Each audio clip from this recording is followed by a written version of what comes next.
একটা সময় ছিল যখন এক ফকির মাঠের আলে বসে একতারা বাজিয়ে গাইতেন, মনের মানুষ কোথায় আছো।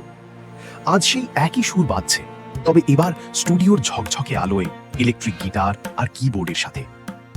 প্রশ্ন হলো, একতারা থেকে সিনথেসাইজারের এই যাত্রায় আমাদের লোকগান কি তার শিকড় হারিয়ে ফেলছে, নাকি নতুন রূপ নিয়ে আরো শক্তিশালী হয়ে উঠছে? আজ থেকে কয়েকশো বছর আগের কথা ভাবুন। বাংলার মাটিতে তখন কোনো মাইক্রোফোন নেই, কোনো রেকর্ডিং স্টুডিও নেই, তবু গান ছিল মানুষের মুখে মুখে, প্রজন্মের পর প্রজন্ম ধরে বয়ে চলা গান। এই গানগুলোর তিনটি বড় ধারা ছিল: বাউল, ভাটিয়ালি আর ভাওয়াইয়া।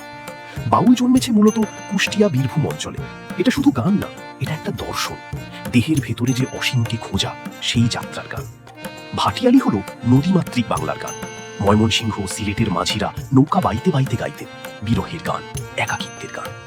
আর ভাওয়াইয়া এলো উত্তরবঙ্গের রংপুর, কোচবিহার থেকে। মহিষের গাড়ির ক্যাচ ক্যাচ আর রাখালের বাঁশির সুর মিলে তৈরি হয়েছিল এই ঘরানা। এই গানগুলোর সবচেয়ে বড় বৈশিষ্ট্য কি জানেন? এগুলো কোনো রাজদরবারের গান ছিল না, এগুলো ছিল মাটির কৃষকের গান, নদীর মাঝির গান, পথের ফকিরের গান। লালন ফকির, যাকে আমরা লালন সাঁই বলি, তিনি লিখেছিলেন, সব লোকই কয় লালন কি জাত সংসারে। জাতপাত, ধর্ম, সীমানার বাইরে গিয়ে মানুষকে মানুষ হিসেবে দেখার যে দর্শন, সেটাই ছিল এই গানের প্রাণ। আর শাহ আব্দুল করিম, সিলেটের এই সাধক মানুষ, মারা যাওয়ার আগ পর্যন্ত গেয়ে গেছেন সেই একই সরলতায়, আগে কি সুন্দর দিন কাটাইতাম। কথা হলো, এই গানগুলো গ্রামে গ্রামে ছিল, কিন্তু শহরের মানুষ এগুলো জানতো না বললেই চলে। তারপর এলো রেডিও। 1939 সালে ঢাকায় বেতার কেন্দ্র স্থাপিত হয়। আর সেই মাইক্রোফোনের সামনে যখন প্রথমবার একজন বাউল শিল্পী বসলেন, সেদিন থেকেই বদলে গেল হিসাবটা। হঠাৎ করে একজন কৃষকের গান পৌঁছে গেল ঢাকার বাসায়, চট্টগ্রামের বন্দরে, সিলেটের চা বাগানে। আর তখনকার মানুষের কাছে এই রেডিওটা কি ছিল জানেন? এখনকার ইউটিউবের মতো, একটাই স্ক্রিন, একটাই চ্যানেল, কিন্তু সেটাই সব। পরে এলো টেলিভিশন। বাংলাদেশ টেলিভিশনের লোকসঙ্গীতের অনুষ্ঠান শুরু হলো।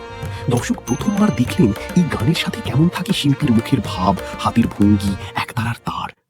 এটা একটা বিরাট পরিবর্তন, কারণ গান এখন শুধু শোনার জিনিস না, দেখারও জিনিস হয়ে উঠল। 70 আর 80-র দশক।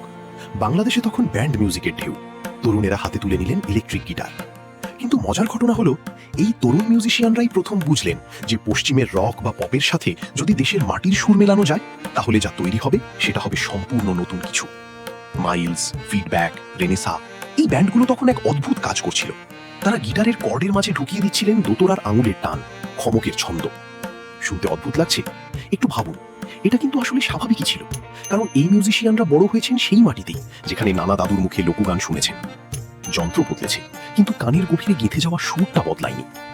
এখানে একটা গুরুত্বপূর্ণ পার্থক্যের কথা বলা দরকার। আগের লোকগানগুলো ছিল মূলত আধ্যাত্মিক।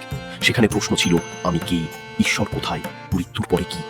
কিন্তু ফিউশনের যুগে সেই গানটা হয়ে উঠল রিদমিক, পারফরমেন্স ভিত্তিক, স্টেজে দাঁড়িয়ে হাজার দর্শকের সামনে গাওয়ার গান।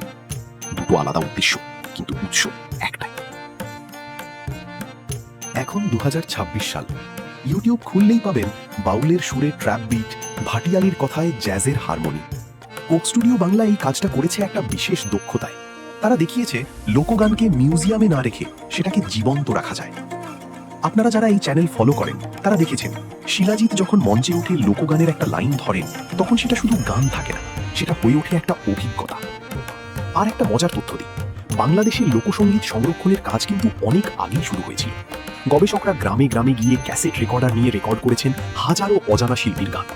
সেই আর্কাইভ না থাকলে আজকের ফিউশনের কাঁচামালটাই হয়তো হারিয়ে যেত। তাহলে প্রশ্নের উত্তরে ফিরে আসি, এই বিবর্তন কি ভালো না খারাপ?